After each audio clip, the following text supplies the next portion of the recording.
Hi, my name is Alan Flores, and I'm the lead designer and creator of Drums of War, and I'm here with John Kevill from the band Warbringer. Hey, what's up? John Kevill here, just here checking out this game, Drums of War. It's virtual reality. You play as a giant ogre who is destroying villages and monsters and dwarves and all fantasy creatures with drums. So it's a new take on the music game genre because your rhythm is actually a tool of how you fight. Alright, so I remember this. We move by alternating our drums. Here, this is our side to side. Oh, even our little wooden spikes are kind of dancing with the drum beat. That's neat. And this guy's gonna get, alright, there we go. Cool, he explodes into bloody showers. Oh, there's a tower over there now. Okay. We'll raise their lands. It's good. Good stuff. The coins are flying up. That must be good. Oh, we got the, mega fireball thing. We went overkill on that for, Fairyland person's house. Kind of fun, yeah. So I guess I had no goal in mind, but there's just skulls raining blood and, succubi just circling. They're checking out this ogre while he just goes all animal from Muppets on everyone, and a bunch of explosives fly out of his kit. Neat. I like the giant rock dude over there. He's a pretty cool audience. I never get to play audiences like that, you know.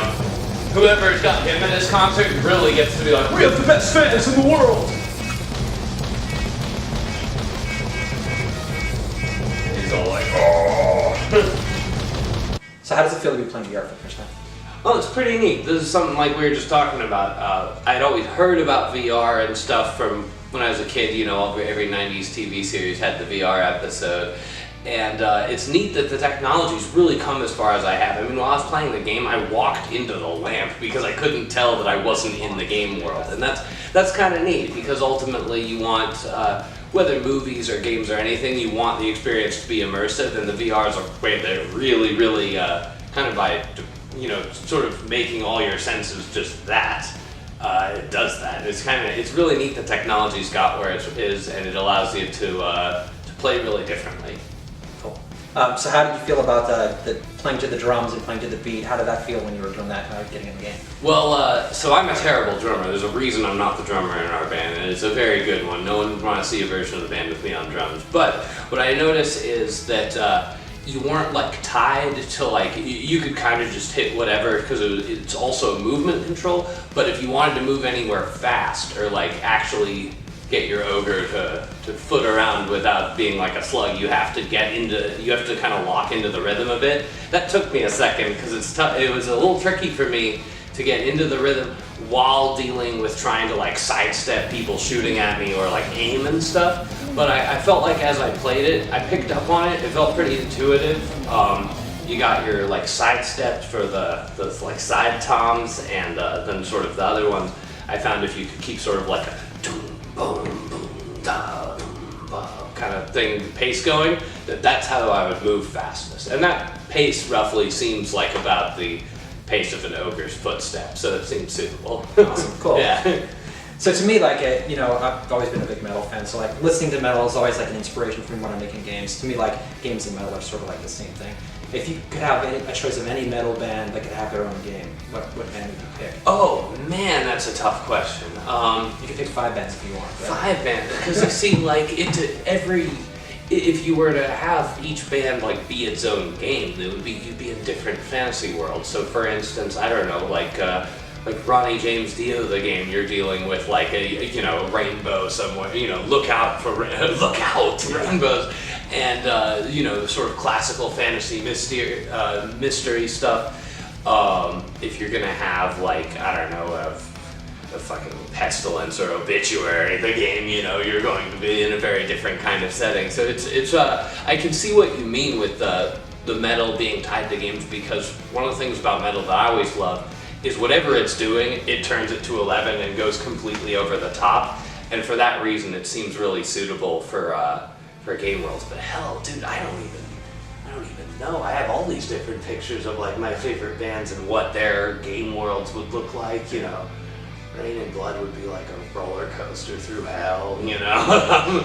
Like, it's tough to... I've given you some of my thoughts on it. I don't have a good answer Yeah, it's for such a that. big just one. Man, I don't know, if you were to go off, like, Valkyrie, Twilight of the Gods, that's my, like, official, if I have to answer what my favorite album is, I give you that one. Twilight of the Gods in particular, but great band all around, but, you know, there's a zillion records I couldn't live without, but that's like my one I've decided to answer that question with, just so I don't have to think about it anymore. Sure, yeah. But I had to think for a while to come up with that. That one, if you were to make it into a game, would surely be like an epic RPG, Viking Quest. Sure. So, you know. A giant goat head too. Yeah. That guy was the guy from Under the Sign of the Black Mark. Yeah, He'd yeah. certainly make an appearance somewhere. He'd be like a boss or something. You'd have to fight him. Yeah. Yeah.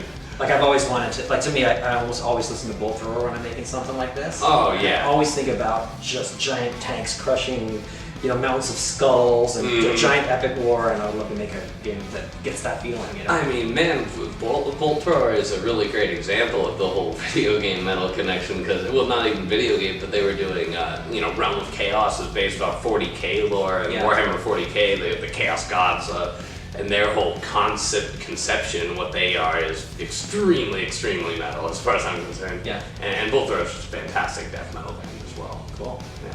So can we talk about some Warbringer? Like, what are you guys up to right now? Right now, we are working on a new record, and we're gearing up for a tour in the fall. So we're trying to get the record done in time for the tour. It's been just over 2 years since the release of our last record, Woe to the Vanquished, and so basically writing new material. It's pretty exciting. There's some pretty new types of stuff on there, but it sort of came out of left field, and I'm like, well, damn, I like it. So we wrote some really different songs for us, and we're trying to kind of do what we've always been doing, which is on one hand push the envelope for what our band's sound is, and on the other hand push the envelope for just how vicious we can be.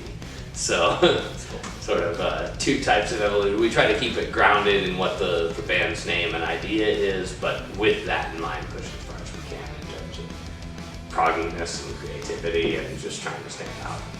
So any tracks on there you think that you'll be able to, you know, be an orc and smash dwarves to? Anything that have that vibe? Yeah, we got one that's written, we got all the riffs for it, and I'm working out the lyrics, but it's got the, like, just that kind of like mid-pace, head-banging tempo throughout, you know? Some of the other stuff so it's like that seems like a Step on a Dwarf kind of song to me. But yeah, and then some of the other stuff we have is pretty like chaotic with a lot of tempo changes. I know you were saying that for this, one of the things that's interesting is to make a song like work well with the drumming mechanics. That it's better if it's like kind of one tempo, because it doesn't throw the player off if like there's a sudden time change or something. Yeah. Some songs will have like 5 or 10 of them, and that would make I could see how that would be like really tough to coordinate between those two things.